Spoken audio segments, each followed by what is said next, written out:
төсөөлөд үзэлтэй бүгдээрээ нэг эрийг Оросын нийслэлийн гол талбайд цаадалж орхиод энэ цаадалсан тэр үйлдэл нь Хятад хаанд нь хүртэл хангалтгүй санагдсан байна. Тэгээд тэрээр түүнтэй холбоотой гол мөрөн, сөөрөн газар, түүний гарахтай түүнтэй холбоотой бичиг баримтууд, тунхаг цааз бүгдийг шатаалгаад түүний нэрийг дурсагч хүртэл хоригдсан байна. Хууль цааз гаргаж. Яагаад ийм зүйл болсон? Яагаад ямар гим нүгэл хийсэн болоод энэ хүн ийм их түүгээс арчигдах хүртэл тийм оролдох тийм хүртэл одоо хэмжээний тийм одоо үзэн ядалтыг авчирсан бэ.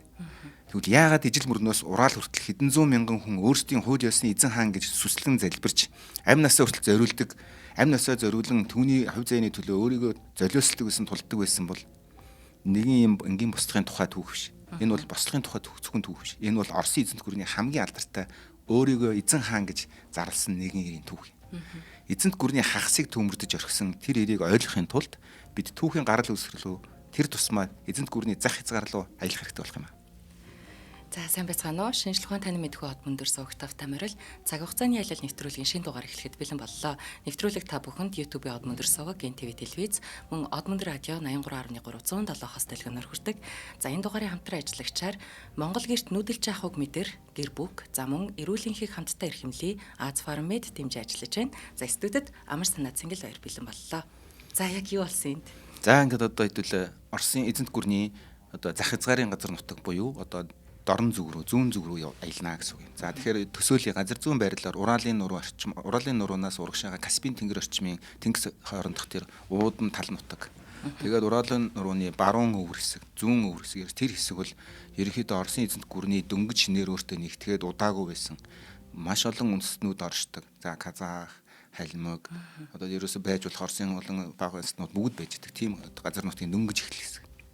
1770 он гэж төсөөлөх юм бол одоо зүүн гарын хаант улсыг ерөнхийд нь одоо манж болон одоо дорн зүгээс зүүн зүгээс нь манж баруун зүгээс нь бол одоо Казах тэгээд Оросын эзэнт гүрний бас ингээд одоо шахалтаар зүүн гарын хаант улсыг одоо хөөж өсвэ. Энэ үе давхцаж байгаа. За ингээд түүний өссөн газарт тэр нийслэл Санкт Петербургийн хууль үйлчлэхэ бэлдэх тэр хүний. Бүх газарт тэр газарт нь Москва, Санкт Петербургоос шал өөр. Эрхчлөөтэй бас аюултай харгас амьдрал тэнд эхэлдэг. Тэр бол Емельян Пугачев гэх монголчууд бас тодорхой хэмжээр түүхийн номон дээрээс мэдэх тийм юм. Гэхдээ одоохондоо сүрдмээр эзэн хаан Фёдор Фёдорович 3 дугаар Петр л биш. Тэр биш харин зугцсан гэмт хэрэгтэн байгаа. Яг энэ түүхийг эхэлж яхад. Тэр бол төрийн эсрэг гэмт хэрэгтэн гал дундуур элдв эрсдлийн хажуугаар өнгөрч явсан, туулж явсан Дони Казак. Казах биш Казак шүү. Тэ нөгөө нэг Оросын казакууд гэж үүдэг тийм. Казаки гэж үүдэг тийм. Тэгээ 7 жилийн дайнд Прусийн эсрэг айрам далав хаж тулалдсан. Туркийн эсрэг байлдаж Туркийн одоогийн төсөөлөх юм бол хэдүүлээ ярих юм бол Болгар одоо Украины их зааг дээр байдаг Туркийн Отtomаны эзэнт гүрийн Туркийн бэхэлтүүдийг эзэлж авч ирсэн. Сум эсгэрэх дуу, дарийн үнэрийг тэр мэдэрдэг.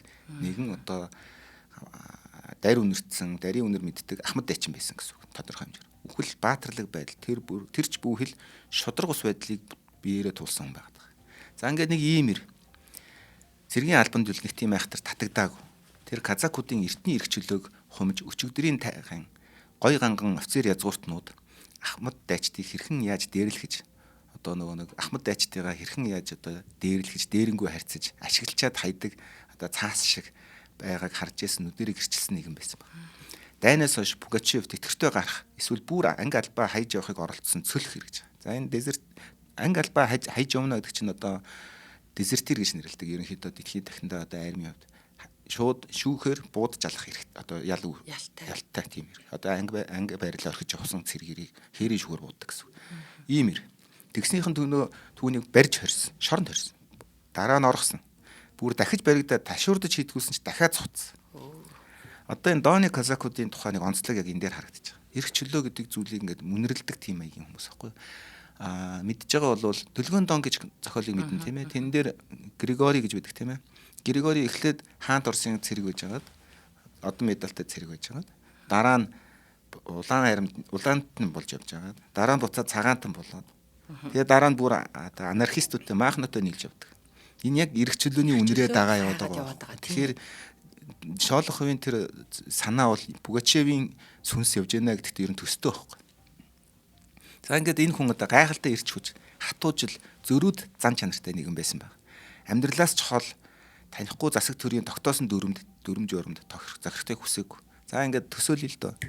Санкт Петербургт ингээд одоо нэг хиймэл ус мөстэй ингээд хаад язгууртууд ингээд байж хахад одоо тэр Сибирийн наад хэсэгт тэр Уралын урны үүрэг ингээд Каспийн тэнгисийн эргээр байгаа тэр ард түмэн казакууд тэгээ урагшаага дооны казакууд бол үгээгүй ядуу амьдраа өчүүхэн одоо жоохон одоо тийм амьзуулгаар зогоодог байсан тийм хүмүүс. Асар том ялгаатай нийгмийн. Бүр жинкнээс асар том ялгаатай тийм байсан үе. Ингээд одоо 1772 он намар 72 оны намар одоо хувь заяа түүнийг Яйк мөрний эрэгт аваачиж байгаа. Яйк мөрөн гэдгийг одоохондоо хэн ч мэдэхгүй. Одоо Монголын сонсогч нар ихэнх нь мэдэхгүй. Түүх мэддэг цөөхөн хүн мэднэ. Яагаад гэхээр Пугачевийн бослоготой холбоотойгоор энэ мөрөн маш их дурддагдаг учраас яасан байх нь? Нэрийн сэлсэн байх нь. Тэгэхээр би одоогоор Яйк мөрнөөний ярьж байгаа юм. Яг бол түүхэнд бичигдсэн нэр. Тэр солигдсон нэрийг бол бид мэднэ. Мэднэ гэхдээ жиж хэлнэ. За. Одоо жишээ нь туулгалын эргээр ингээл явж исэн хүмүүсийн туулгалыг солиод сувд гэдээ нэрлэлсэн л гэсэн үг байна. Дахиж тэр туул гэдэг нэр дурсахыг хүсэхгүйсэн учраас. Сонирхолтой нь Яйк мөрний эрэгт уур ухамдалтаа буцалж буй тогоо хөтсөн баг. Манай нэг цэргийн албаасаа цухтаад эрэхтэн. Яйкийн казакууд тесэрхий ирмэг дээр байсан. За одоо ястаа дартай торхон дээр сууж исэн гэсэн. Төв засгийн газар буюу хаан засгийн газар Яйкийн казакуудаас хамгийн чухал тэдэрт байдаг нэг эрх чөлөө эрхийг нь болсон загасны татваргүй агнуур давс олборлтыг нь хураачихсан. За үүнээс хойш голоосоо загас барих давс олборлох бол улсын өмчөө гэд хураад авцсан. Тэгэхээр яах вэ? Одоо амжиргаагаа залгуулдаг хамгийн одоо зүгээр чи ингэж бодлоо ууландаа гараад агнаал нэг голоосоо загас бариад иддэг гэсэн хүмүүс тэр ямарч боломжгүй болохоор яах вэ? Эрх чөлөөг юм чи улам санагдана гэсэн. За ингээ казакуудын гол амин зуулга нь бол тэр байсан. Өмнө нь ч босч байсан юм байна. Энэ талаас энэ асуудлаас болж. Гэхдээ цус хядлагаар дарагдсан. Гол удирдагчдын цаазалсан нөхцөл байдалтай байсан. Нэг багхан бослог гараад нэлээд даруулж аваад жоохон ингээд хоншоор нь шигтсэн маягтай. Гомдол хилэн өшөө авалтын хүсэл агаар мэт тархсан. Пугачев бол дайн байлдааны туршлагатай цэргийн хүн. Төрөлхийн сэтгэл зүйч нэгэн байсан. За энэ дээр нэг хүн харагдана. За тэгээ та бүхэн өөрийнхөө хүнийг төсөөлөөрэй. За янз янзын амьдрал янз янзын хүн байгаа шүү дээ. Тэгээд нэн даруй нэг зүйлийг ойлгосон байна. Эдгээр хүмүүс хин нэгэн эрх чөлөөг эргүүлэн өгч дарлагчдыг шийтгэнэ гэж хэлэх юм бол түүний араас үхэн үхтлээ дагах юм байна гэдгийг мэдэрсэн байгаа байхгүй. Тэр тэдний яриаг сонсож хин юу ярьж байгааг нэрсний нэг бүрчлэн тогтоогоод тэдний сэтгэлийг тандан мэдэрч байсан. Тэр яг хэн болохоо хараахан шийдээгүй байсан ч одон гэрэлцэх аимшигт цаг ойртож байгааг л ерөнхийдөө үнэрлж исэн баг. Мэдэрж исэн гэсэн. За мань нэр чи одоо хууль шүүхээс зугтсан нөхөр штэ. Одоо хууль шүүхээс зугтсан ир одоо оргон хорогдох газар хайж явсан биш харин бэлэн айрамтай очирсан баг. Өөрийн дагахад бэлэн айрам гэж байгаа. Тэр нөгөө зовсон, хэцүүдсэн тэгээ нэг бослог гаргаад өстой хоншороо хамартаж гисэн хүмүүс чинь өтөртөгч хайж байгаа юм байна штэ. Тийм. Тэгсэн чи энэ айрамд ганцхан зүйл дутчихсан баг. Урдаа барих туг. Тэр туг нь болох юм байна тэр хүн мэдэрсэн баг. Зөрөлийн сэтгэл зүйч гэдэг нь ийм учиртай. Яг л өмнө 2 удаа оргосон гэсэн шүү дээ. Ташуурдаад оргоод явж яхад нь өөрийн барив оргоод дахиад 2 удаа оргоо явж яхад нь өөрийн барьж авсан 2 цэргүүдийгээ ятгаад өөрийгөө сулцсан гэх юм. Ваа. За үнэхээр бүр те. За ингээд тал супер юм байна. За ингээд одоо туг хэрэгтэй бол тэр туг нь өөрийгөө мэдэрсэн гэсэн. Тим сэтгэл зүйч юм бол тим юм амархан мэдэрнэ.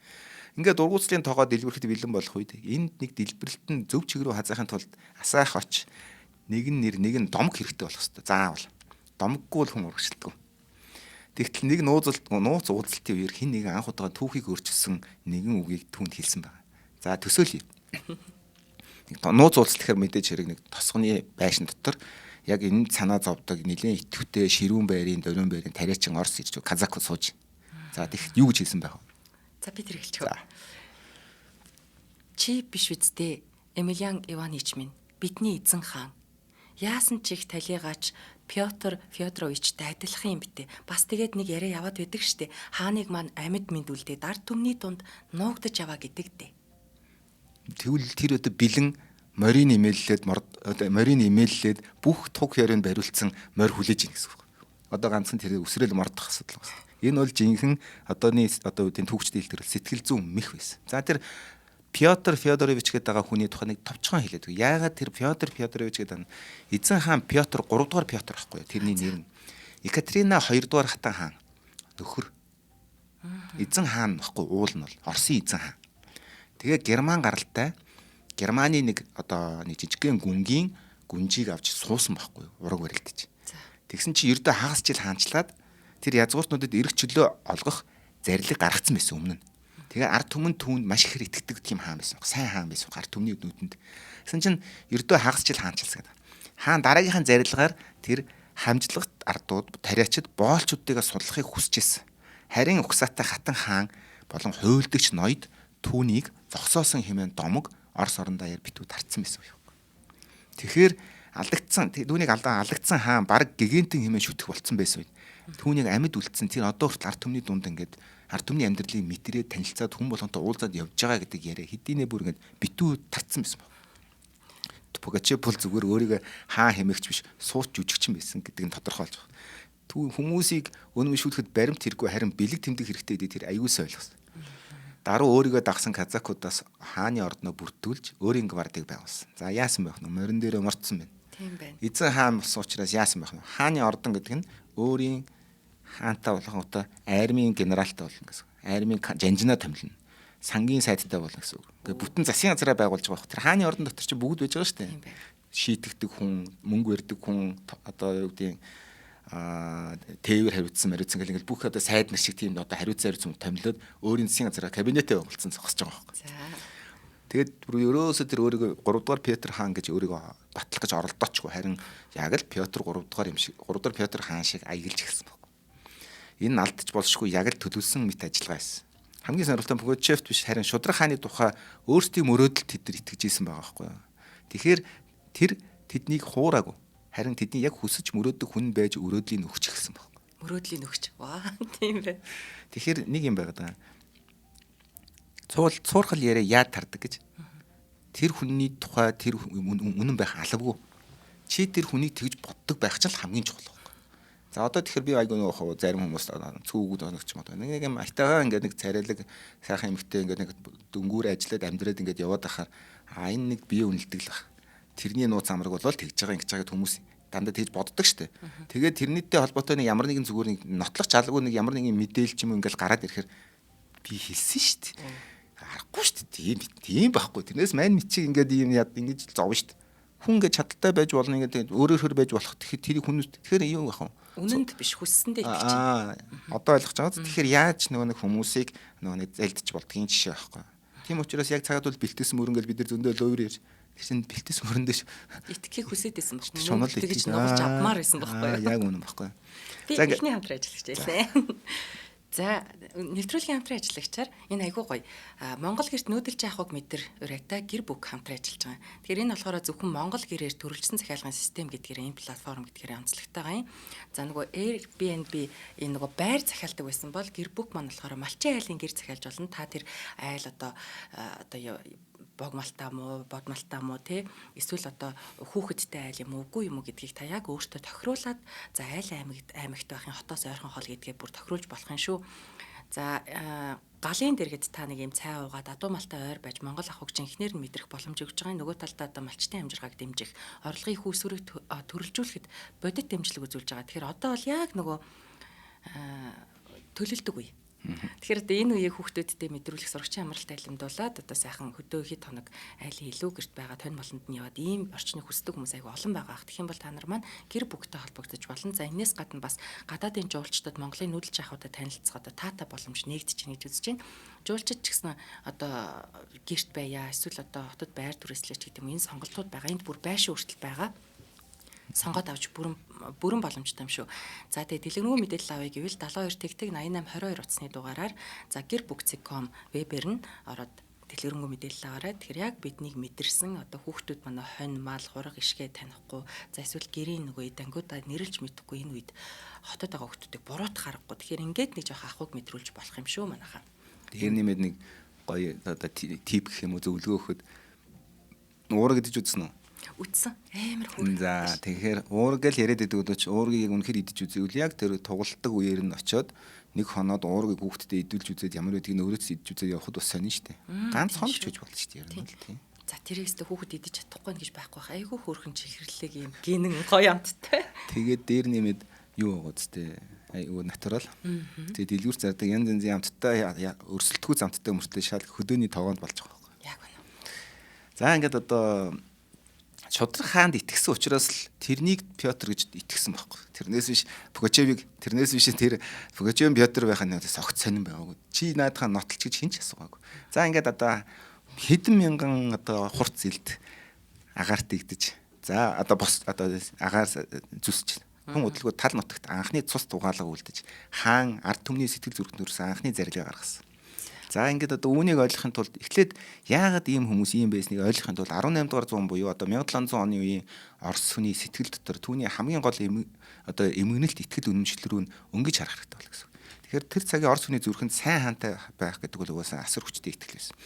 Энэ үеийн Оросууд яг Орос гэдэг болоогүй байсан гэсэн үг шүү. Яг үндснийхөө яг бүтэн гэд бүрэлдэж 100% болоог бас тодорхой хэмжээр болж ирсэн үү болж ирсэн. Орос гэж хэлж ирсэн. Гэхдээ яг бүрэн ингээд яхаар Орос гэхгүй би казахч юм ингээд бас иймэрхүү зүйлүүд байсан шүү. Тэгээд ингэнгүүт одоо тэр энгийн тариачин казах эсвэл үйлдвэртэй ажилчид хаан гэдэг бол зүгээр төрийн тэргүүн биш. Бурхнаар тослогдсон баг ариун хүн болж таардаг гэж байгаа байхгүй. Бурхнаас одоо ингээд тослогдно гэдэг чинь одоо бурхан ингээд тэрийг бүтээсэн юм шиг тийм хүн байх хэвээр. Тэр энгийн хүн биш юм шигээр хүлээж авдаг гэсэн юм. Тийм. Тэгэхээр одоо нүгдийн бидний нэгэн одоо бослогын өдөртөд хаан болно гэвэл за чи болиолагч хэлдэг тийм маягийн тэрийг болохоор бурхамчлж үзсэн учраас хаан болсон байна. Тэр хүн тэр хааныхаа тэр дүрдээ бол маш сайн тогсон. Тэгээд тэр бол одоо ард түмний эцэг гэж үзэгддэг байсан байгаа байхгүй. Хэрвээ тэр хизээч одоо тэгэхээр одоо хүний хизээч муу шудраг байсан болохгүй гэж ард түм үзнэ гэсэн. Хэрвээ тэр амьдрал тэсхийн аргагүй болсон бол татвараар боомлж эзэн дарлж байсан бол түүний цаана байгаа хаан бол ямар ч буруугүй гэж боддог гэсэн. Хэр алдаадгүй юм байна. Ерөөсөө хаандаа хүртэл Оросууд. Яагаад тэгэхээр буруутай хүмүүс бол боёорчууд, язгууртан төшмлүүд тэр төрийн нүрийг барь сайн хааныг хуурж ард түмний одоо ард түмнээс үннийг нь нууж өөрсдийг ярих ашигаараа ашигладаг гэсэн үг. Тэгэхээр Оросын ямар ч хаан бол ард түмний хувьд бурхан байсан гэсэн үг. Тийм ч учраас чи санаж байгаа бол одоо Николай хаан хүртэл ингээд бурхан шиг залбирэгдэж шүү. Николай хаан ингээд одоо бурхны хөрөг бариад ингээд явахаар Оросын арим 1910 дэлхийн 1-р дайны үед Оросын арим игэн зогсож бүгдээр ингээд залбирдаг байхгүй. Тэр хүртэл алдагдаагүй. Яагаад энэ хүн хаан болсон бэ гэхээр энэ үед Герман гаралтай харийн хүүхэн хата хаан болсон байсан байхгүй юу? Ийм учраас л манай хаан байхгүй байна гэдэг л асуудал байгаа байхгүй. Тэгээд манай хааныг энэ муу язгууртан боярууд, ноёдууд энэ муу гадаадын хүүхэнтэй нийлж хагаад цааш нь харуулсан гэсэн ордноос нь хөөж явуулсан. Тэгэхээр миний хаан буцаж очих ёстой л гэсэн бодлоор тэр нь туслах байгаа байхгүй. Тэгэхээр хааныг бол ерөөсөө эзэж буруутгадаг байсан байгаа байхгүй. Айгу сонирхолтой үе байхгүй. Сэтгэл зүйн үед. Тэгэд ийм ойлголттой нийгэмд өөрийгөө хаан гэж зарласан хүн бол өөр ч юм биш харин жинхэнэ эзэн хаан ч байж мэдэн шүү гэж байгаа. Яг бол тэр худал хуурмаг тэд ч ерөөсөө бидний худлаар хуураад байна худал байна гэдэг байгаа шүү дээ. Тэрийг ингээд ард түмэндээ хурж одоо тэр худал хуурмгийн хөшгийг тагтарч ирээд би хаан байна гэдэг яг театрын одоо юу шиг гарч ирэх тайзан дээр. Тэгэхээр заалан сууж байгаа ард түмэн хүү гэдээ алга таших шүү дээ. Яг л тийм л үзэгдэл болсон гэсэн. Тэр тал нутагт. Тэгэхээр Пугачев бол зүгээр нэг тэнэг хүн байгаагүй, зүгээр нэг зуугуул хэрэг байгаа өөрийгөө хаан гэж зарласан ч юм биш. Тэр зүгээр л тэдний хүслийг биелүүлэгч захиалгаар ирсэн гэсэн. Сэтгэл зүйн захиалга. Аврагч тэдний үед. Тийм шүү. Түүнд итгэх нэгэн жинхэнэ шудраг эсийг итгэхэд одоо итгэж буй болж байгаа хэрэг. Тийм байна. Энэ дүрд Пётр 3 дугаар Пётр хаан яг тохирсон. Яг нөгөө түрүү хэлээ богино хугацаанд үргэлжилсэн хаанчлал үндгэн олон домог цуу яриагаар маш баялаг. Тэгэхээр одоо Пугачевийн үйлдэлсэн бүхэн тэрний домгийн зүгээр ингээд бэлэн сэдв нь байгаа байхгүй. Пугачев зүгээр тэр дүр тоглоход л хаан гэдэг нь одоо нотлогдно гэсэн үг байхгүй. Тэгээ язгууртнуудыг албан цэргийн албанаас чөлөөлсөн. Гэхдээ ард түмэн үүнийг өөрөөр ойлгосон. Язгууртнуудыг чөлөөлсөн юм чинь дараа нь бидний чөлөөлөх байх гэсэн хүлээлттэй байсан. Тэгсэн чинь чөлөөлөөгүй. Цэргийн албач нь заавал албатан мэдэх байсан байхгүй тухай үед. Харин түүнийг хурдан огцруулж алсан гэдэг яриа яваад байгаа гэдсэн шүү дээ тийм ээ. Энэ нь яг түүнийх нь баталгаа. За ингээд одоо язгууртнуудын хүмүүсийг зэрэгт явуулах болонготой одоо ард түмний хүмүүсийг хүчээр явуулах болиулах гэсэн чинь бид нар нийтэд унагчлаа гэдээ яриад байгаа шүү дээ. Тийм. За тэгэхээр тэрслэгч ноёд намайг одоо тэр ингэж ирдэг гэсэн юм. Тэрслэгч ноёд намайг хаан ширээнээс унгасан. Тэгээд та бүхнийг эргэж чөлөөнөөс ч салгасан. Харин одоо би эргэж ирлээ.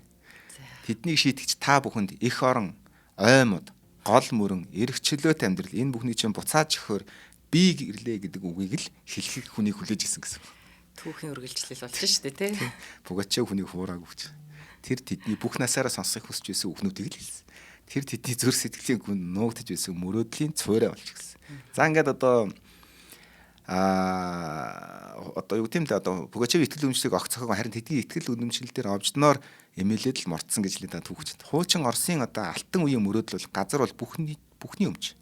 Төр бол шудраг байхын бэлэг тэмдэг байх тэр мөрөөдөлд одоо хүргэсэн гэсэн. Тэгэхээр газар бол арт түмнийх, төр бол тэрийг шударгаар хуваарлтал байх ёстой гэдэг тэр үгийг хэлсэн баг. Тэр мөрөөдлийн төлөө хүмүүс тулдаж өгөхөд бэлэн байсан бол одоо мөрөөдөл бол одоо тэр хүчтэй тэр бензин төчн болсон гэсэн.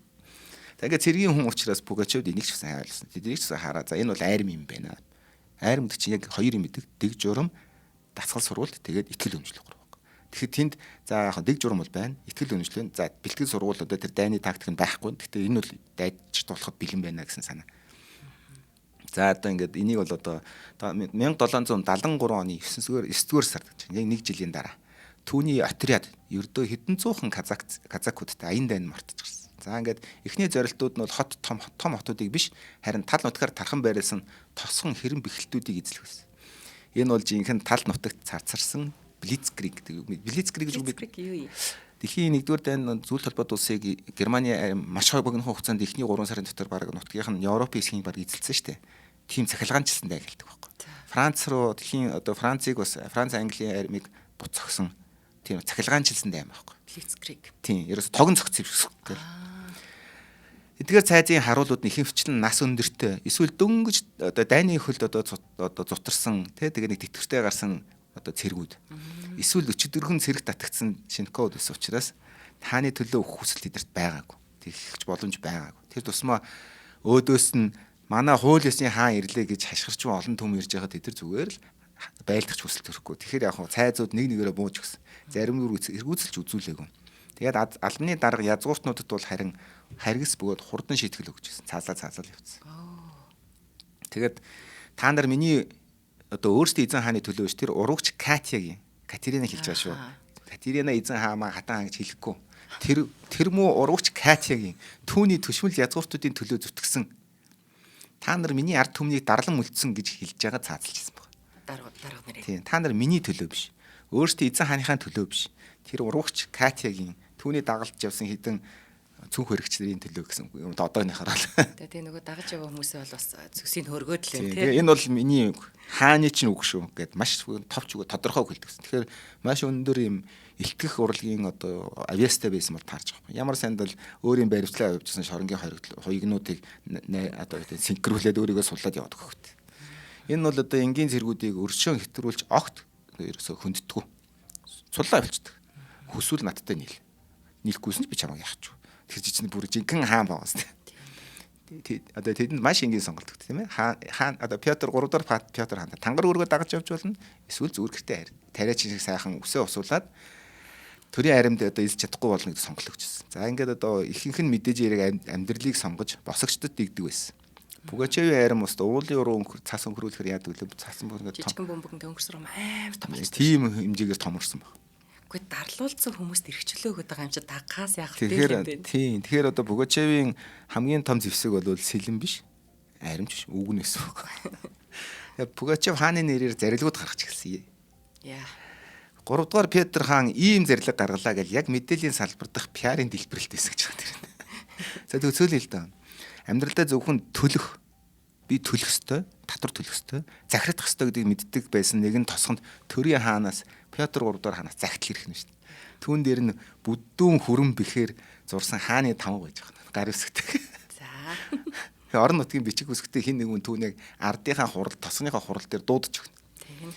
Энэхүү нэр бүхий зарилгаар би бүх тариачдыг хамтлах ардуудыг миний титмийн үнэн ч хөлцөнгөө боол хэмээн зарлаж тэтэнд эрх чөлөөд казак цол олголоо.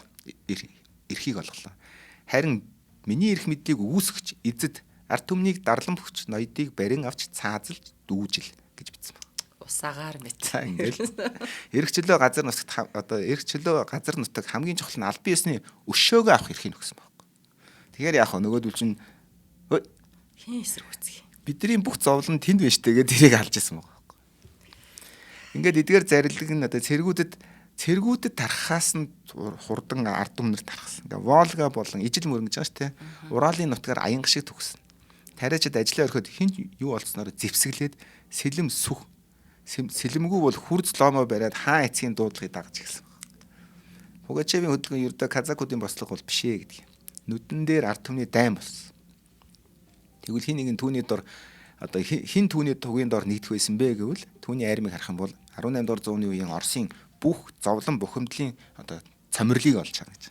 За манай хөтлөх цомирлыг үгүй шүү. Энэ бол зүгээр нэг айрам биш. Зүгээр л хөсөр хаягдсан хүн бүхний нэгдэл байсан байна. Бүгдээрээ зэвсэг барих маш хүчтэй бөгөөд өөр өөр гэсэн шалтгаантай байсан байна. Тийм шүү дээ. За нэгдүгээрт нь казакууд, Яик, Оренбург, Сецкийн казакууд бослогын үр хөврөлнөөс за тэндээс ихсэн бүх юм.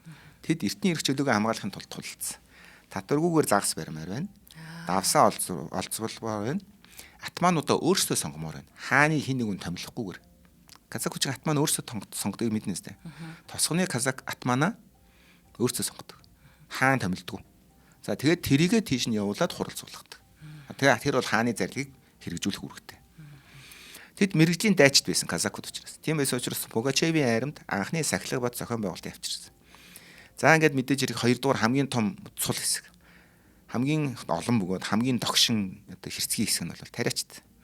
За тэднэрт ганцхан л үгөрж ирнэ. Тэд зорилгот нь эрх чөлөө. Эзний болчлоос ангирч албадвал хөдөлмөрөөс салж доримжлолоо төгсгөл болох. Яагаад гэвэл тэд нар боол байсан байхгүй баг. Тиймээс учраас чи явж болохгүй. Чи миний хийх ажлыг хийн. Би чамд юу өгөхөө шийднэ. Чамайг ямар хоолоор хооллохож би шийднэ. Хинтээ суухаж ч хүртэл баг би шийднэ. Би миний таал байсан. За одоо яг хоёлаа зүгээр муухан ярих юм бол баг нөгөө нэг Брейвхартын хин шиг Мел Гибсний нөхдүүд тесрэгд бэлэн болсон. За тэгээд одоо тэднэрт одоо язууртны зүгээс гаргасан олон зуун жил болсон хураагцсан гүн бухимдал тээгдсээр ягаад хэрцгий тэмцэлсэн. Тийм учраас тэдэр нь хамгийн хэрцгий хүмүүснээс гэсэн. Язууртууд хамгийн их алдаг. Тэд эцдийг нь эдлэн шатаагаад эмэгтэйчүүд үр хүүхдүүдийн хүртэл өршөөдөг байсан. За энд нэг жижигхэн нэг хэсэг байгаа. Оросын анхны ажилчин анги болох Уралын үйлдвэрийн ажилчид. Үнэхээр аж үйлдвэрийн боолууд. Уралын үйлдвэр гэдэг нь яа тэр Урал төмөртэй нүүрстэй байхгүй. Тэгээд Уралд нэг анхны Японуудад цутгаж Оросын армид нийлүүлдэг байсан. Тийм учраас Уралын тэр орчин бол Оросын армийн яг зэвсгийн үйлдвэрүүдийн цөм байдаг гэсэн. Тэгэхээр тэрний яг үсэл цэгний хааб гэсэн үг байхгүй. Энэ үйлдвэрийн ажилчид үйлдвэртэй насан туршдаа харьяалагдана. За. Тэр чи үйлдвэрийн ажилчин биш. Чи үйлдвэрийн нэг хэсэг байхгүй юу? Гэхдээ чи зүр хүн л байхгүй юу? Тэр үйлдвэрийг ажилуулдаг. Өдөрт 12-оос 16 цаг албадан хөдөлмөрлөнө. Оо, наач амар. Зөвхөн унтан идэн тэгээ болоо. Тэдний хувьд Пугачев бол жинхэнэ чөлөөлөгч байсан. Тэд зөвхөн хүч нэмээгүй харин техникийн мэдлэг авчирсан. Ямар мэдлэг вэ? Их буу сум цутгаж өгч гисэн баг. Тийш дээ нэрээ. Тэгэхээр Пугачевийн харин бол их буутаа сумтай болж гисэн. За ингээд дээр нэмээд арт түм буюу одоо нөгөө угсаатны одоо өөрөөр угсаатан одоо арт түмэнд орж ирнэ. За энэ дээр жишээлбэл башкирууд, колвикууд, татарууд, казахууд гэл тээ. Тэдний хувьд бол ерөнхийдөө бол империалист маягийн колоничлолыг эсэргүүцсэн тэмдэг байсан. Петербург тэдний газар нутгийг булааж хүчээр Христийн шашинд оруулах гэж сүм хийдүүдийг устгаж ирсэн. Итгэл үнэмшийг арилгаж ирсэн гэсэн. Тэгэд 1700-аад онд бол Оросууд бол бүдүүлгээр л устгах ш тэрийг. Одоо ингээд одоо тэд Пугачевийн Оросын хаан гэхээсээ илүү дайсных нь эсрэг хүчрэг холбоотой гэж харж байна. Тэрээс Пугачев хэн байх нь надад сонирм биш. Зүгээр эдгэрийн дардыг төрчтгоо дарж ивэл бидний дайсан бол миний найз гэдэг тийм загвараар хандсан гэсэн. Ингээд одоо домогт Салават Юлаев гэдэг хүн гарч ирдэг. Оросын домогт. Одоо Ардын баатар гэсэн үг л дээ. Ер нь бол ард түмний баатар шиг. Одоо манай нэг Торо банд гэдэг шиг. Тэр бол одоо башкир яруу найрагч баатар хүн байсан. Тэр Пугачевийн хамгийн ихтгэлт авьяастай жанжин болсон. Олон өнгөтэй уур хилэнгээр буцарцсан айрам баг ялагчгүй мэт харагдаж байна. За олон өнгөтэй гэдгийг сая ойлгосон тийм. Дор аяж 4 бүлгээс бүрдчихсэн гэдэг юм тийм ээ. Энэ мөчөд Пугачев жинхэнэ хаан шиг өөрийгөө мэдэрч гисэн. Гэвч тэр Волга мөрөн буюу ижил мөрний орчинд одоо шинэ мужик эзэнт гүрнээ байлж байх гэдэг чинь мужик гэж нэг тэрийг хэлээд байгаа байхгүй. Санкт Петербург жинхэнэ ятан хаан одоо тэр Екатерина хатан хаан бол энэ аюулын цар хүрээг ойлгож гисэн. Одоо л ойлгож гисэн. Хатан хаан энэ бол зүгээр нэг босдох юм биш мэн. Энэ чинь бүр дайм байна. Би бүр газар нутгаа алдах юм байна гэд ерөөсө өршөөлгүйгээр энийг духчин дарах одоо шийдвэр гаргасан. Тэгэхдээ энэ үед бол эхэндээ бол Санкт Петербургт юу болж исэн бэ гэхээр эхэндээ бол тэр ордны одоо парти гэж хэлдэг тест үдшилтийг цэнгүүн дээр болохоор амилсан гэх мэдээнд нэг жигсэн маягийн инээгэл одоо өнгөө олгол өнгөрдөг байсан гэдэг үг л дээ. Тэгээд Волтер гэдэг байгаа Францын тий Волтертэй захидлаар харилцдаг өөрийгөө Европ маягийн хаан гэж бодож гэгээрсэн хатан хаан Екатеринагийн хувьд алс захын нэг зэрлэг казак түүний синтэд занал хийлж байна гэдэг бол зүгээр юу вэ гэж л бодож ирсэн юм тий. Тэгээ доороос нэг бөөс уцаад байгаа юм шиг сонсогч ирсэн. Ямар санда Екатерина бүр ингээд Европынхаа тэр өөрийн үеийнгийн найз нөхөд хатан хаадуудтай юу гэж хэлжсэн юм гэхээр Маркиз де Пугачев гэж хачилдаг гэсэн. Тэр чинь бүр ингээд өгөөдөд нь шүү дээ чинь энэ яах вэ тэгж байгаа. Тэгээ бүр Маркиз де Пугачев дэ гэдэг чинь оф гэсэн үг байхгүй. Тэгэхээр ерөнхийдөө бол одоо гүн Пугачев гэж хэлж чинь гэсэн үг байхгүй явуулж. Тэгээд одоо генерал Карк гэдэг генералтай тушаал буулгаад тэр хулгайч өөрийгөө эзэн хаан гэж нэрлэхийг оролцсон. Итгэдэг даруухан дарж ав гэж явуулсан. Тэгээд ингэснээр бусдад нь маш сайн сургамж ав. Бүгдийн дүүжил цаазал гэдэг. За ингээд одоо жижиг сажиг үүмэнийг бол дарахаар генерал Кар явсан. Тэгтэл генерал Кар Оренбургийн ойролцоо Пугачев ярамтай тулгараад утгаараа бут нэрвэсэн. Цэргүүдээ хаяад гутамжтайгаар зогтож ирсэн. Түүнээс хойш нийслэлд ирэх мэдээ улам бүр төгшөртэй аимшигт болж эхэлсэн гэсэн. Зөвхөн жижиг цайдууд цайз биш. Томоохон хотуудыг хүрт эзэлж эхэлсэн. Бослого одоо ижил мөрөн болон Урал руу дамжиж тархсан. Дворянууд буюу одоо хотын захирагч нар одоо язгууртнуудыг гэр бүлээр хүүс тэмтэрдэг гэсэн. Эзэлж аваад Пугачев Оросын зүүн өмнөд нутгийн гол тулгуур Оренбургийг эзэлж бүсэлж авсан. За одоо хамгийн чухал хэсэг одоо тулгуур хэсэг одоо эдийн засгийн өвлийн ордонд гарч байсан инээд тохуу арчаагүйхэн далдлагдсан айдас болж хувирсан гэж. Өвлийн ордон гэдэг чи одоо хааны ордон шүү дээ. Екатерина ингэж нэг юм ухаарсан. Бослогын мөн цараа хөттэй. Яг л одоо нэг хайр цэгнээсээ гарахгүй вакуумжихаар хүн юм болдог. Яг л тийм байсан гэсэн. Энэ бол бослогч бүрийн хэмжээний дайн гэдгийг ойлгосон. Бүр утгаар нь ойлгосон. Эхлээд дайн гэж ойлгосон. Энэ тариачтай бослог. Ингээд дайныг бүх фронтын хэлбэрээр хийх хэрэгтэй болсон. За нэгдүгээр фронт нь юу юм? Хэвлэл мэдээлэлээр. Одоо PR-ын дайн тэр үчсэн байсан. Хүчрэх сурталчилгаанд хуулгын ажиллагаа эхлүүлсэн. Нэгдүгээрт нь бүх сүмд Пугачевыг хараан зүхэж анархист гэж зарлж гисэн ламнар нь гэж уншиж мичхтэй тэр Пугачев бол нэ тэрэг. За харлуулж эхэлж байна тийм. Сэтгэл зүйн гэрхэн алхам хийж улс даяараа нөхөр 3 дугаар Пётрийнх нь гэж байгаа. Хаан ширээнээс нөгөө өтгцэн байгаад нөхөр байгаа даа шүү дээ. Тэрийг амьд гэж тийм. Тэрийг нас барсан нөхрийгөө дурслыг хүндэтгэж ном уншуулж эхэлсэн. За энэ юу гэсэн санаа юм? Одоо тэр хүн амьд биш ээ. Наач хаан биш ээ. Аль үжээ хаан мөн. Миний хайрт хань маань нас барцсан штэ гэж гашуудаж ном уншуулсан байхгүй хойдохын ингэж. Тэгэхээр тэрийг сонсохор чинь наадах чинь юу яриад байгаа гэдгийг ойлголтохгүй. Ядаж итгэлийг төөрүүлдүүлэх гэдэг байгаа байхгүй. Сарниулах одоо тодорхой хэмжээгээр бүгдийн 100% биш юм байхад 20-30%-аар нэг сэмлэх зорилготой. За ингээд дээр нэмэ дараагийн нэг ажил угаасаа хаадуудын хийдэг одоо нэг хамгийн сайн чаддаг ажил өгөхөөр толгойг 10,000 рублээр үнэлж их хэмжээний шагнал амлсан. За ингээд одоо энэ бол PR-ын дай. Хоёрдугаарт нь цэрэг дайны фронт буюу язгууртууд одоо соёлтой боловч туршлахгүй хүмүүсээр өдөрдүүлэхгүй. Екатерина дөнгөж дуусаад байсан Туркийн дайнаас шилдэг жанжтаа дуудаж авчирсан. Яг энэ үед нэг Суворов Оросын дайныг одоо тэр Турктэй хийгээ явж исэн үе байхгүй. Бүх цэргийн хүчний ерөнхий командагч Александр Ильич Бибиков томилогдож хатуу ухаалаг туйлын өршөөлгүй жанжин байсан. За одоо тэр юу гэж хэлсэн бэ гэхээр ингэж хэлсэн. Эрхмүүдээ асуудал бол Пугачевт биш шүү. Асуудал бол ард түмний нийт дургуутсал. Үүнийг л үндсээр нь таслах хэвээр. Шуурхаа ширүүн байх хэвээр. Ялалт хүртэл өршөөлөж байхгүй шүү гэж хэлсэн. За ингээд эзэнт гүрэн одоо жигнээс эзэнт гүрний араа шүд жигнээсээ ажиллаж эхэлсэн гэсэн. Ард түмний уур хилэн боолчдын арим зэрлэг эрхчлөөтүүдийн эсрэг хөдлөх болсон зүйл нь хүүт одоо эсрэг биш тий одоо ингээд байна шүү дээ. Уур хилэнтэй боолчдын арим тэгээд эрхчлөөгөө авсан зэрлэг тариачдын эсрэг хатуу хүйтэн төгс ажиллагаатай төрийн машин ингээд тулж ийн гэсэн анх удаа. Ингээ хоёр орс үс тулгарсан байх нь шүү дээ. Нэр нь бол ариг иргэний дан гэж хэлж болох зүйл явдал. За дараагийн хамтран ажиллагч. За яг хоёр орс үс өвгээд хамтран ажиллагч байлээ. За хамтран ажиллагчаар эрүүл энхийг хамтдаа эрхэмлэх өрөөтэй Асфарм мед манд дэмжиж ажиллаж байна. Тэгэхээр энд Асфарм эмийн санаа нь хэрэглэгчдийн эрүүл мэндийг дэмжих зорилгын хүрээнд хаврын улирал зохион байгуулж байгаа витамин жуултын аянаар амин дэм эрдэс бодис дархлаа дэмжих бүтээгдэхүүнүүдээ 5-20% хөнгөлөлтөө үнээр одоо хүргэж байгаамаа хэрэглэгчдэд. За энэ аяны хүрээнд мэрэгжлийн эмзүүчдийн зөвлөгөөнд суурилсан зөв хэрэглээний мэдлэгийг түгээж эрүүл амьдралын хэм маягийг дэмжихийг одоо зорж байна. Мэдээж улирал солигдож байгаа хаврын улиралд бид нар дархлаагаа дэмжих ёстой. За энэ үед л ерөөсөө яг ген алдаад ханиад хүрэх янз бүрийн вирус авах энэ төр байгаад байдаг учраас энэ үед хүүхэд том хүн гэлтгүй ерөөсөө амин тэмүүд аягүй авах хэрэгтэй шүү. Хоол тэжээлийн хувьд ч тэр нэмэлтийн хувьд ч тэр. За Аз фарм сүлжээ эмийн сан нь одоо 90 эмийн сан байгаа. За 24 цагийн эрүүл мэндийн лавлах утас 1818 техникээр лавлаад авч болно.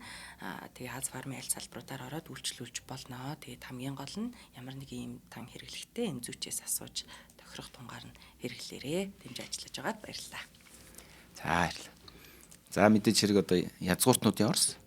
Хоёр Орос үссэн гэсэн шүү дээ. Язгууртнуудын Орос, ард түмний Орос.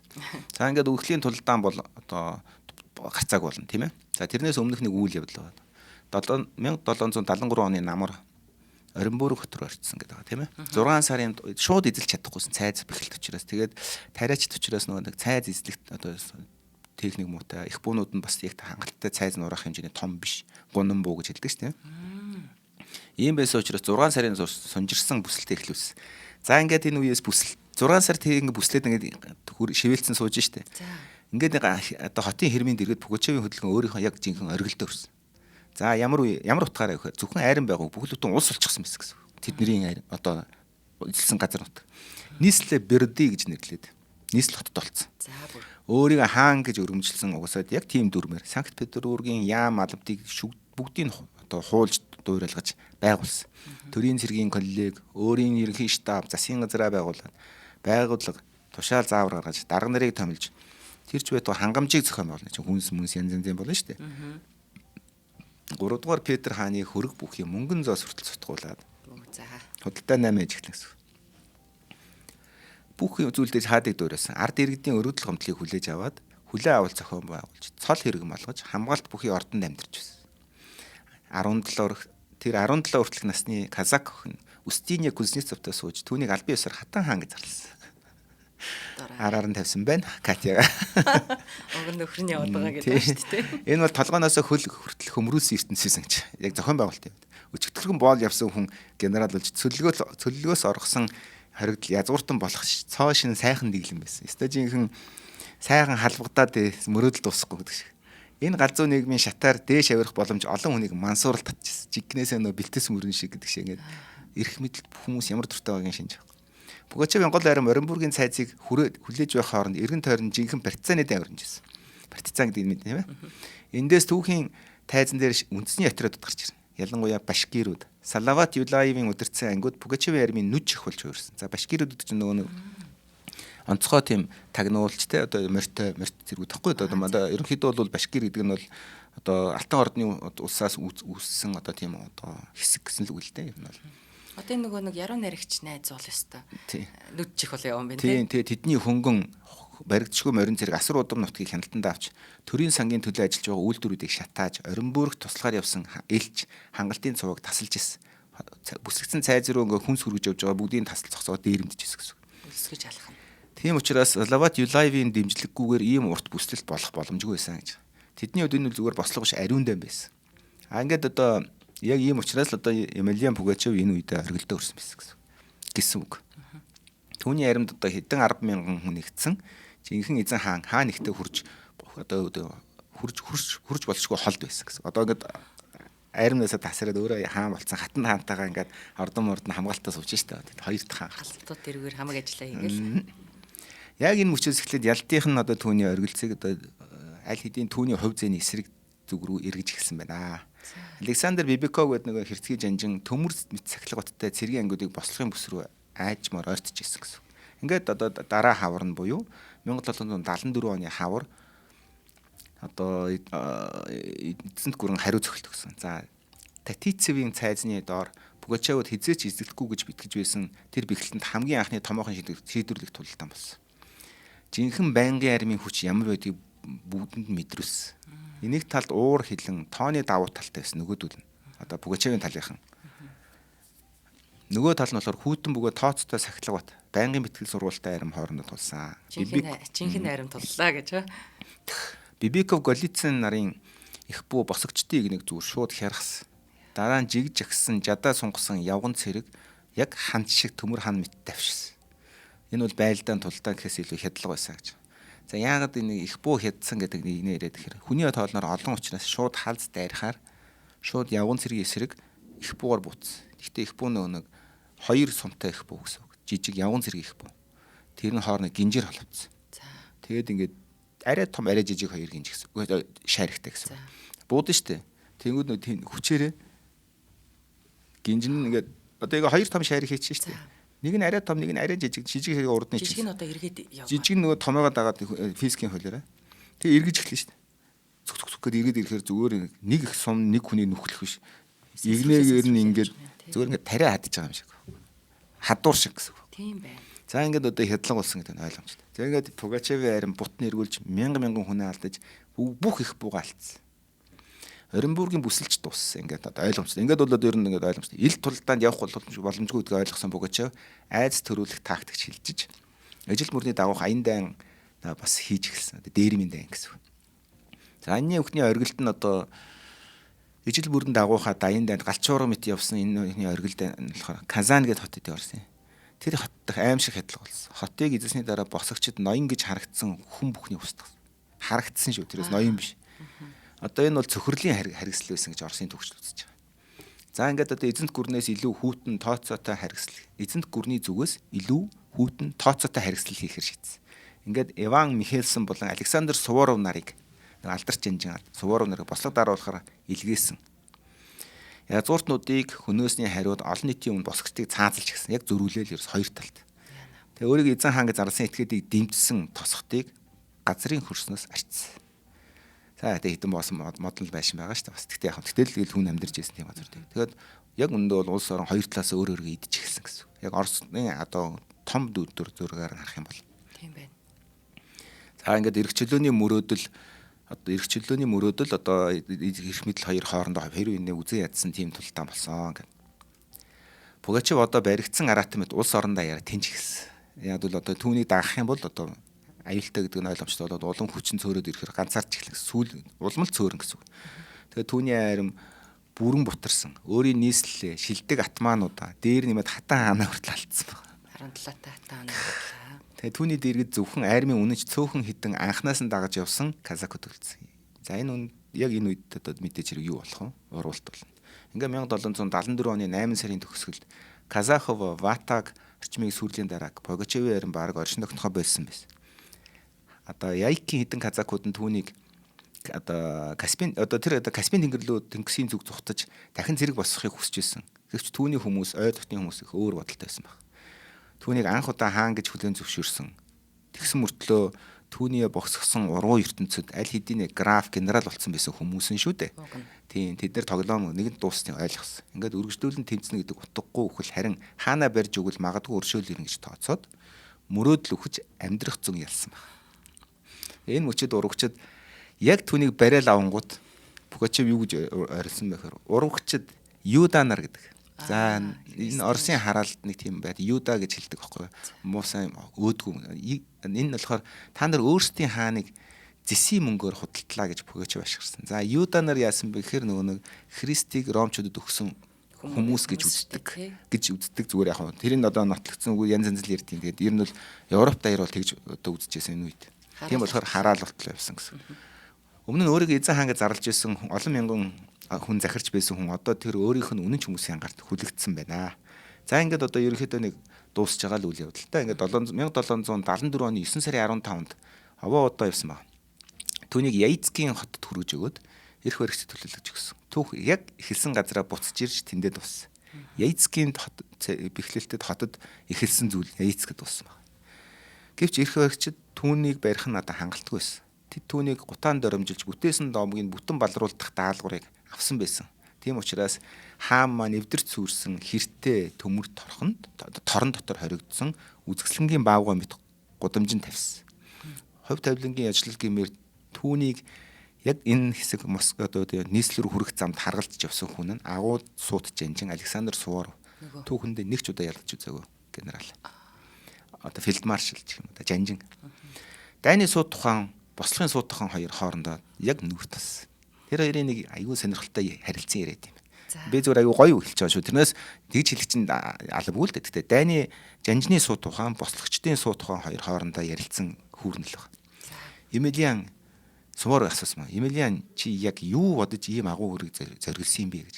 Чи яаж ингэж зүрхэлсэн юм бэ гэж. Хариуд нь Пугачев би хуурамч хүн биш. Би зүгээр л дэгдэхэ. Харин жинхэнэ хэрэг одоо ч нисэж байна гэж сөөнг холгор хэлсэн гэж. Энэ нь юу гэсэн үг хэр түүний сүнс бүрэн нугараагүй байсан гэсэн. Би бол бяцхан дэгдэхэ. Бэлцууха. Жинхэнэ хэрэг бол одоо тэр одоо ч нисэж байгаа гэдэг чинь сэтгэл зүгээр ярьж байна гэсэн үг. Та нар ингэж байх юм бол тэр хэрэг чинь тэнд одоо хүмүүс ард түмний ярианд тэр итгэл үнэмшнэр яваал байгаа шүү гэсэн үг. Энэ хэрэг гэдэг үг нь дараа нь декабристуудын бослого. Дараа нь 1905 оноос л. Тэгээд 1917 оны Оросын хувьсгал болсон байхгүй. Энэ түүхээсээ тий энэ тэгж яжилж хэлсэн байхгүй санаа. Би бол өгч болно. Гэхдээ та нар тэрийг л асуудлыг шийдэхгүй бол тэр үргэлжил хэрэг хэвээрээ байж шүү дээ гэсэн санаа хэлсэн. Маш том философи өгүүлсэн байхгүй. Тэгээд нөгөө нэг яа тийм учраас бас Оросын түүхчд энийг өөрсдөө түүхийн нэг хэсэг учраас шүүдэггүй. Зүгээр бос. Аргагүй л Оросын бослогын бас суу тухайн байсан учраас бас хүндэтгэж энэ хоёрын харилцааг ингэж нэгтгэж ингэж ярьсан тийм түүх юм бичгээр байна. Яг энийг тайлбарсан түүхэнд.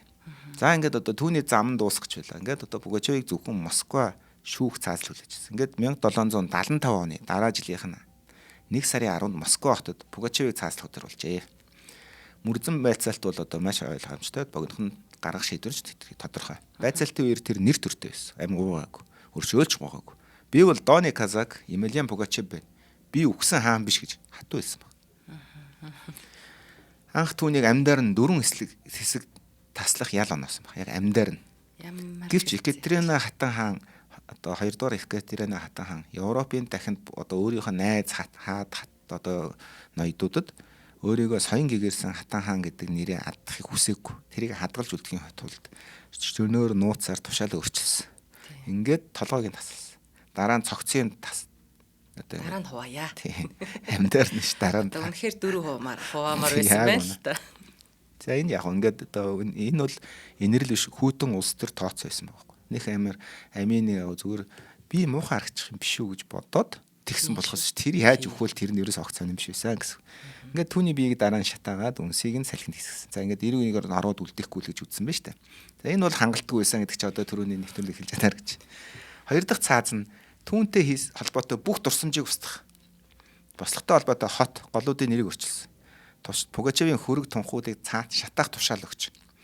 Пугачевшица гэдэг нэртэй үг хүртэл одоо Оросын үгийн санд оруулсан, хуульчилж. За энэ үг нь ямар утга илэрхийлж. Ямар утга илэрхийлвэр цус эмх замбраагүй байдал гэдгийг chaos гэдэг үгийг одоо Пугачевшица гэж нэрлэнэ гэж оруулсан. Ганцхан үгийг үлдээсэн. Тэгээд энийг хараал гэж оруулсан. Тэгээд хин нэг ингээд хараах болно шүү дээ. Энэ үгийг хэлдэг. Ямар юм бэ? Тийм. За яг энэ чинь тэгэл эзэн хаан шүү те. За ингээд одоо Яик хотыг бол одоо Яик мөрнийг бол Урал мөрөн гэж нэрлэсэн. Жишээ нь одоо бидний хамгийн сайн мэддэг. Зүг. За ингээд иймэрхүү байдлаар ингээд одоо тэрнтэй холбоод хот тосуудын нэрийг бүгдийг өөрчилсөн. Одоо голыг нь одоо боогод ширгээхгүйгээс хойш нэрийг л өөрчлөн шүү дээ тийм ээ. Тэгээд одоо түүхийн хуудсыг хүртэл тасцаж аялахыг хоролцсон. Нэг зүйлийг дутуу тооцсон байна. Бүх баримт чиг устгасан болоод нэг зүйлийг дутуу тооцсон юу гэхээр домгийг устгаж болдог гэдэг. Орт түмний амаас ам дамжиж явдаг түүх байхгүй. Тэгээ язгууртнуудад Пугачевийн нэр олон зууны турш аимшигт одоо нэр хар дарсан зүүд шиг гэж яригддаг байсан. Тэдний амар амлан амьдралын доор ямар уур хилэн буцалж байгааг сануулсан сүүдэр мэт тэр үг гэсэн гэж байгаа байхгүй. За энэ дээр нэг зүйл байгаа нь болохоор энэ айдас нь өөрөө эргээд буцаагаад Орос орон шинжлэл хийх, олон төрлийн шинжлэл хийх, хамжлагаасаа салах, боолчуудаасаа ингээд боолоо чөлөөлөх энэ одоо явцыг маш удаашруулсан. Энээс айцсан байхгүй, агшцсан. Тэрнээс уул нь бол ингээд байж исэн бол нэг одоо юу тийм зарим өөрчлөлт ингээд зөвөр ирэх юм бол ингээд хичнээн тэмцэл дүндээр явж байгаа ч гэсэн нэг өөрчлөгдчихдөг. Харин энгийн ард түмний хувьд Пугачев домог болж үлдсэн. Харин эзэнт гүрний хувьд бол сорилт шидэж үдсэн байна. Александр одоо агуу зохиолч Александр Пушкин Пугачевыг Ахмадын охин гэдэг зохиолтой мөнхөлсөн баг. Домог гэдэг байгаа чинь ийм учраас баг. Оросын агуу зохиолч хүртэл энийг тэндээ шингээж үлдээсэн байж тээ. Тэгээ яагаад түүнийг хүмүүс дагсан бэ? Энэ үнэхээр одоо эзэнт гүрний хааны нэр зээлдсэн луурчин байсан үгүй юу гэдэг асуудал. Өндөх одоо маргаан төвчөнд явдаг. Гэхдээ ер нь бол Пугачев. Тэгээ яагаад хүмүүс түүнийг дагсан бэ гэхээр Пугачев бол зүгээр хүн биш байгаагүй байна. Игэл хүн биш. Игэл биш хүн байсан. Тэр ард түмний олон 100 жилийн турш мөрөөдсөн эрх чөлөөч өдөр ёсны биелэл нь байсан. Нөгөө нэг өдрийн хаан байх боломжийг олгосон гэсэн үг. Тэр дуугүй байсан хүмүүс дуун хоолойг нөгсөн. Одоо хашгираа ташгирч чадахгүй байсан хүмүүс тэр хашгирах эрх чөлөөг нөгсөн. Тэр эрх чөлөөгөө тэд нар яаж илэрхийлэх нь бол дараагийн асуудал. Цөхөрсөн хүмүүст найдвар өгсөн. Түүний бие нь байхгүйсэн нэрийг хараал шингээсэн. Тэгтээ түүний асаасан очин унтраагүйгээр тэрүүний хэлдэг тэр Оросын янз янзын үед ингэж ассаар товсгол болоод одоо эзэн хаанаа буцаага цаазалж авлаа шүү дээ. 17 он 18 онд тийм ээ. Зүгээр ард түмний дурсамжийн гүнд нуугдаж нэг өдөр 100 хагасын дараа 100 жилийн дараа аимшигтай бүр бүгдийг хамарсан гал болон дүрлцгийг л хүлээж үлдсэн гэж. Энэ нөгөө яриад байгаа Оросын явсгал байхгүй. Хэрвээ чи асуудал тэр Суворов тэр хоёрын ярианы хамгийн том тайлал нь би бол бэлцээгаа хэрэг нисэж байгаа гэдэг чинь тэр хэрэг ниссээр байгаад 1917 оны хувьсгалыг эхлүүлээд дараа нь эзэн ханаа цааслаа. Тэгээд савхаар яг улаан коммунист болоод ингээд явсан зүйл. За тэр коммунизмыг болсон болоогүй үйл явдал би шүүхгүй болсон фактыг л ярьж байгаа шүү. За ийм л төв байна да. За яг хатан хандаа дурлсан ир гэдэг нь мэдээж одоо хосууд чинь одоо тэгэл дурлсан байлгүй дээ гэж одоо. Энэ яста саний юм байна. Эрхчлөө яг нэг юм. Тэр маш удаан дарлуулад байгаа хүмүүсээс нэрээ юу ч гарч болох юм байна. Ер нь. Тэгээ тэр нөгөө нэг Пушкины тэр нөгөө Капитанская дачка гэдэг тэр нөгөө Ахмадын охин гэдсэн тэр роман юм байна л да тийм. Тэр нь энэ хүний тохор. Мөнхөлж үлдээсэн гэдэг нь тэр байхгүй. Тэгээ ер нь л ингээл энэ тариачдыг ч юм уу юм ядуу буураа ийм хүмүүсийг хит мүлжөөдөөс энэ тогтолцоо өөрөө тэгэл ямар ч зүйл ихтгээрээ хор болдог байхгүй. Ямар ч бялуу, ямар ч засаглал, ямар ч одоо юу гэдэг хайр, зохис тун ямар ч биш болохоор дарлал, ямар ч уур хилэн ихтгээрэл буруу болно. Өөрийгөө илэрхийлэх үс төвшөнд гэж байгаа хүмүүс яадаг. Бидний нөгөө яриад байдаг миний эрх чиний эрхээр хязгаарлагддаг гэдгийг л ойлгочхоор тэр чинь яг нэг нэндээ эрхээ яриад байгаад биш байхгүй. Бид хоёрын харилцааны тэнцвэрийг яриад байгаа байхгүй. Би чамаа ингээл учир зүггүй ингээл эрхшээгээд ивэл чамд хэцүү үсттэй. Учир зүггүй хайрлаад нэг хүнийг хайрлаад ивэл бас дарамт болчихно. Тийм ингээд зүгээр яхав ингээд. Тэгэхээр энэ бүх зүйлийн тэнцвэр нь тэнцвэр алдагдахаараа л ийм зүйл явж байна. Энэ бол тэнцвэрөөр алдагдах хот ингээд 0 зацсан байсан. Нэг тал нь 100% ингээд дарлаж исэн гэсэн үг. Ганц оч хаяхад л тийм байсан. Баярлалаа. За шинжлэх ухааны таны мэдхүү хот мөндөр сувг та бүхэндээ цаг хугацааны аялал нэвтрүүлгийнхаа шинэ дугаарыг хүргэлээ. Нэвтрүүлэг YouTube хот мөндөр сувг, NTV телевиз, хот мөндөр радио 83.3 107 хос телефоноор та бүхэнд хүрдэг.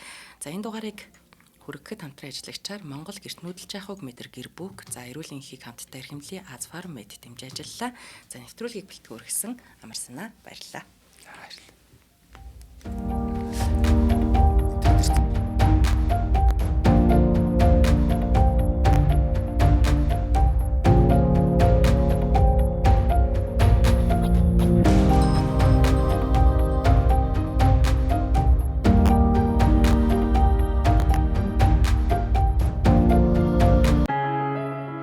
Нэвтрүүлгийг хүлээн авсан Нарны аймгийн монголчуудаа баярлалаа.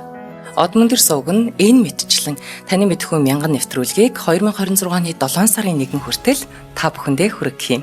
Их хэлээрээ шинжлэх ухааны танин мэдхүүг түгээхийн үлсэд нэгтгэх хүсвэл та бидэнд хандив өгөх боломжтой. Жилдээ ганцхан удаа 100,000 төгрөгөөр биднийг дэмжснээр шинжлэх ухааны танин мэдхүйг түгээх энэ үйл хэрэг амжилттай үргэлжлэх юм. Од мөндөр нэр дээрх Удаа өвчлийн банкны дансгаа 4191 тэг 4518. Та 100,000 төгрөгөөр шилжүүлэхдээ гүйлгийн утга дээр нь өөрийн нэр болон утасны дугаараа заавал бичээрэй. 100,000 төгрөг хандалснаар Од мөндөр сувгийн алтан гишүүн болох юм а. Шинжлэх ухаан танин мэдхгүй Монголд ялах болтугай.